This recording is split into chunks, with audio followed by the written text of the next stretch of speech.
Welcome back to my channel. मेरा नाम है शुभी और आज मैं बात करने वाली हूँ आपसे मैनेजमेंट एज एन आर्ट के बारे में। यह आपका एनसीईआरटी का टॉपिक है। आपकी एनसीईआरटी ने कंपैरिजन किए हैं कि मैनेजमेंट आर्ट है कि नहीं, मैनेजमेंट साइंस है कि नहीं, मैनेजमेंट प्रोफेशन है कि नहीं। अब कंपैरिजन करने का क्या तरीका हो सकता है? कैरेक्टरिस्टिक्स, आर्ट के कैरेक्टरिस्टिक्स को देखा गया है, क्या वो मैनेजमेंट के कैरेक्टरिस्टिक्स से मैच करते हैं? अगर करते हैं तो हाँ, हम मैनेजमेंट को कहेंगे कि वो आर्ट है। साइंस के कैरेक्टरिस्टिक्स अगर मैच करते हैं मैनेजमेंट के कैरेक्टरिस्टिक्स को तो हम कहेंगे हाँ, मैनेजमेंट साइंस है। And same with management as a profession. ठीक है, तो आज हम सबसे पहला टॉपिक लेते हैं मैनेजमेंट एज एन आर्ट। अगर मैं कहती हूँ आर्ट तो सबसे पहले आपके दिमाग में क्या स्ट्राइक करता है? कुछ वर्ड्स आते होंगे माइंड में, जैसे क्रिएटिविटी, स्किल्स, राइट? तो यही होता है आर्ट, कि जो एप्लीकेशन करना, एग्जिस्टिंग नॉलेज का एप्लीकेशन करना। अगर मैं एक्टिंग की बात करूं तो शाहरुख खान जो हैं वो बहुत अच्छे एक्टर हैं। तो क्या पहले एक्टिंग होती थी या उन्होंने एक्टिंग इंट्रोड्यूस करी? पहले एक्टिंग होती थी, एग्जिस्टेंस थी, लेकिन उन्होंने एक अलग तरीके से अपने अंदाज में एक्टिंग को पेश किया, है ना? तो उन्हें किंग ऑफ रोमांस भी कहा जाता है। अब आप एक चीज नोटिस कीजिए, एक्टिंग, दो एक्टर्स जो होते हैं एक्टिंग करते हैं, लेकिन एक को किंग ऑफ रोमांस कहा जाता है, दूसरे को एंग्री यंग मैन कहा जाता है ना? तो वो क्या कर रहे हैं, जो एग्जिस्टिंग नॉलेज है उसका पर्सनल एप्लीकेशन करने हैं, है ना?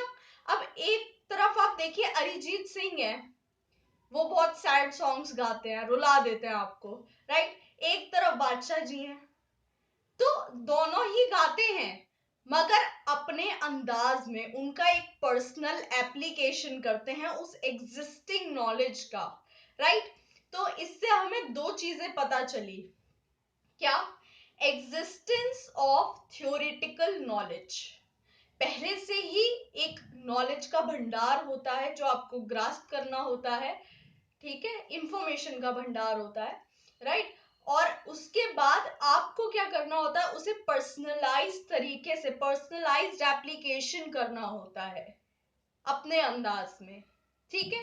और तीसरा कैरेक्टरिस्टिक होता है आर्ट का कि वो बेस्ड होती है क्रिएटिविटी से, क्रिएटिविटी और प्रैक्टिस में, राइट? आप प्रैक्टिस करते जाओगे। क्या कई बार एक्टर्स हमने देखे हैं, शुरू की मूवीज फ्लॉप जाती है मगर धीरे धीरे धीरे धीरे बहुत अच्छी मूवीज देने लगते हैं, राइट? तो ये होता है, धीरे धीरे प्रैक्टिस के बाद आप उसमें बहुत अच्छा काम करने लगते हैं, बहुत स्किलफुल हो जाते हैं। नेचर ऑफ मैनेजमेंट, एक क्वेश्चन का जवाब हमें देना है इस वीडियो के थ्रू। क्या नेचर ऑफ मैनेजमेंट जो है वो साइंस है, आर्ट है या दोनों है? तो चलिए इसका आंसर ढूंढते हैं। मैनेजमेंट एज एन आर्ट, देखो आर्ट एक स्किलफुल एप्लीकेशन है, पर्सनल एप्लीकेशन है नॉलेज का, ठीक है, टू अचीव डिजायर्ड रिजल्ट। ठीक है, ये भी यही कह रहा है, पर्सनल एप्लीकेशन ऑफ नॉलेज, जिसमें कुछ क्रिएटिविटी आपको अपनी दिखानी है from the basic principles learn. आगे बात करते हैं, जो कहता है बेसिक फीचर्स आर्ट के क्या हैं, बताता है एग्जिस्टेंस ऑफ थ्योरेटिकल नॉलेज, जो कि हम पढ़ चुके हैं। थ्योरेटिकल नॉलेज एक्सपर्ट्स द्वारा दी गई होती है, जिसका आपको पर्सनल एप्लीकेशन, जिसको आपको यूज़ करना होता है अपने तौर तरीकों से। जैसे लिटरेचर है डांसिंग में, हालांकि ये प्रैक्टिकल एस्पेक्ट है बट इनका थ्योरेटिकल एस्पेक्ट भी मौजूद है पहले से। अब म्यूज़िक है, गाया जाता है बट होता है ना कुछ सुर ताल, कुछ लिखा जाता है, गाना स्क्रिप्टिंग वगैरह ये सब चीज़ें होती हैं। पर्सनलाइज्ड एप्लीकेशन, बेसिक नॉलेज आप कैसे यूज़ करते हो वो डिपेंड करता है individual to individual. Personalised concept है ये, दो डांसर, दो स्पीकर, दो एक्टर हमेशा डिफर करेंगे इन डेमोन्स्ट्रेटिंग देयर आर्ट, राइट। आगे बात करते हैं बेस्ड ऑन प्रैक्टिस और क्रिएटिविटी की।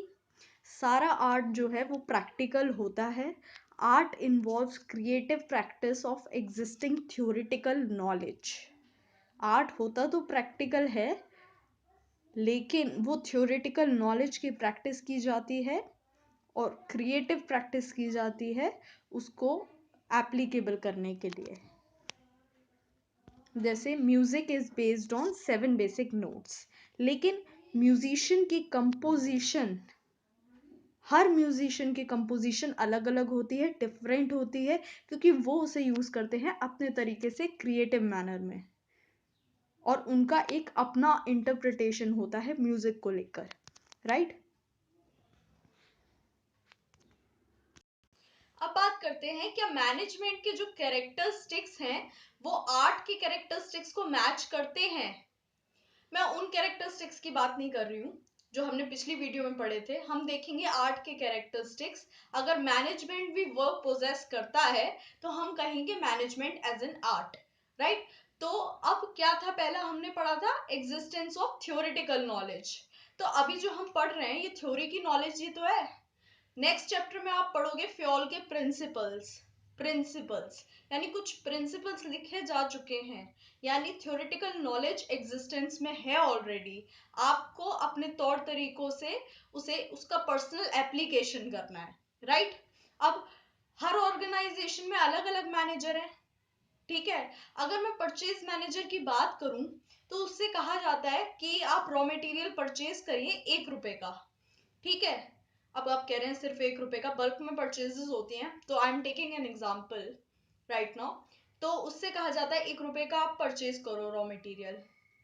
वो क्या करता है 2 रुपए का परचेज कर लेता है, तो वो अकाउंटेबल हो जाता है, वो लाइबल हो जाता है जवाब देने के लिए कि ये डिफरेंस क्यों आ रहा है 2 और 1 में, ये जो 1 रुपए का डिफरेंस है ये क्यों आ रहा है। वो लाइबल हो जाता है ऑर्गेनाइजेशन को जवाब देने के लिए, ठीक है। अब अभी आप कहोगे 1 रुपए तो है, क्या मैम पीछे पड़ गए उसके। लेकिन बल्क में जब परचेजेस होती हैं तो ये 1 रुपया भी बहुत डिफरेंस बना देता है अमाउंट में, ठीक है। तो हर किसी की अपनी क्षमता होती है, नहीं कर पाया होगा बार्गेन, है ना। तो अब प्लानिंग होती है, उस हिसाब से काम करना पड़ता है। हर किसी की अपनी क्षमता होती है, उस हिसाब से काम करना होता है। एक पर्सनलाइज्ड एप्लीकेशन करना होता है। कई बार उसमें कोई कर पाता है, कोई फेल हो जाता है, फेलियर्स से सीखता है, अपना पर्सनल एप्लीकेशन देता है मैनेजर, ठीक है। तो creativity of theoretical knowledge, personalised application, और क्रिएटिविटी तो है ही। आप किस तरीके से आप पर्सनल एप्लीकेशन कर रहे हो तो क्रिएटिविटी वहां आ ही जाएगी। एक क्रिएटिव तरीके से मैनेज करना होता है ऑर्गेनाइजेशन को, राइट। सो ये तीनों पॉइंट्स फुलफिल होते हैं तो हम कह सकते हैं मैनेजमेंट एक आर्ट है। मैनेजमेंट को आर्ट कहा जा सकता है क्योंकि वो फॉलोइंग कैरेक्टरिस्टिक्स और क्राइटेरिया को फुलफिल करता है। जैसे एक सक्सेसफुल मैनेजर जो है डे टू डे जॉब में आर्ट ऑफ मैनेजमेंट प्रैक्टिस करता है, जो कि बेस्ड होती है ऑन स्टडी, ऑब्जर्वेशन और एक्सपीरियंस। काफ़ी सारा लिटरेचर अवेलेबल है in various areas of management like marketing, finance और ह्यूमन रिसोर्स। तो इससे हम कह सकते हैं थ्योरेटिकल नॉलेज एग्जिस्ट करती है मैनेजमेंट की। आगे बात करते हैं, एक मैनेजर अप्लाई करता है। देखो आप क्या कर रहे हो, आप थ्योरेटिकल नॉलेज ही तो ले रहे हो मैनेजमेंट पर। एक ऑर्गेनाइजेशन में मैनेजर क्या कर रहा होगा, वो उसे उस थ्योरेटिकल नॉलेज की प्रैक्टिस कर रहा होगा ऑर्गेनाइजेशन में, जो उसने थ्योरेटिकल नॉलेज जो ली है उसका एप्लीकेशन कर रहा होगा अपनी सोच और समझ के हिसाब से गिवन सिचुएशन में। ये बात यही कर रहा है कि मैनेजर जो है इस थ्योरेटिकल नॉलेज को अप्लाई करता है गिवन सिचुएशन में, इशू और प्रॉब्लम में, अपने एक यूनिक मैनर में, ठीक है। Manager applies this acquired knowledge in personalised and skilful manner. He is involved in the activities of organization, studies critical situation, formulates his own theory and use for a given situation. Thank you so much. अगर आपको मेरी video पसंद आई तो please like कीजिएगा, share कीजिएगा, subscribe कीजिएगा। Thank you so much.